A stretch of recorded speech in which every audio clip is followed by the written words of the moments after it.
दिवशी जसं आलं Nvidia वगैरे त्यांचे स्टॉक्स कमी गेले होते, याचं काय रिलेशन होतं की ते कसं काय? ऍक्च्युली कसं आहे माहिती आता एक विचार करा की आता तुमचं इथे कॉम्प्युटर आहे, तुम्ही खूप मोठ्या प्रमाणात डेटा तिथे वापरायला लागलात, समजा खूप मोठ्या प्रमाणात डेटा वापरायला लागलात तर ही शक्यता आहेच आणि असं होणारच आहे की त्याचा जो वेग आहे तो कमी होणार आहे. बरोबर आहे. एक वेळ अशी येईल की तुमचा कॉम्प्युटर हँग होऊन जाईल कारण त्याची क्षमता संपणार आहे तिथे. आता जसं मी सांगितलं ChatGPT मध्ये जर एवढ्या मोठ्या प्रमाणात डेटा आहे त्याला प्रोसेसिंग पॉवर पण तेवढी लागते. मग त्याच्यासाठी काय पर्याय आहे? दोन गोष्टी असतात, सीपीयू आणि जीपीयू. दोघांमध्ये फरक काय आहे की सीपीयू हा खूप जास्त पॉवरफुल असतो आणि जीपीयू एवढा पॉवरफुल नसतो, पण जीपीयूचं कसं आहे की त्याला प्रोसेसिंग पॉवर मात्र असते. मग ChatGPTने काय केलं की एनव्हिडियाचे जे जीपीयूज आहे ते वापरले तेवढं प्रोसेसिंग पॉवर म्हणजे ते ChatGPT बनवायला जे प्रोसेसिंग होतं ते सगळं त्या Nvidiaच्या चिप्स. आणि ते पॅरलली होतं. असं नाही आता आपण इथे एक कॉम्प्युटर असेल ते एकामध्ये सिक्वेन्शियली होतं एकच सिस्टीम, पण तुम्हाला एवढा डेटा वापरत असेल तर तेवढे प्रोसेसर तेवढे जीपीयू पॅरलली वापरावे लागतात. आता समजा ते 1000 2000 किंवा लाखावधी जीपीयू वापरले असतील हे करण्यासाठी.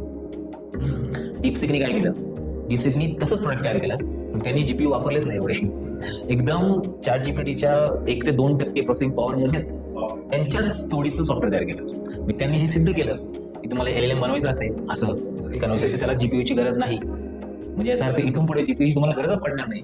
असं जर लोकांना समजलं तर एनव्हिडिया जीपीयू कशाला घेतील? बरोबर आहे. म्हणून पटपट पैसे काढले लोकांनी त्यातून. तसं झालं त्यामुळे एनव्हिडिया खाली पडली.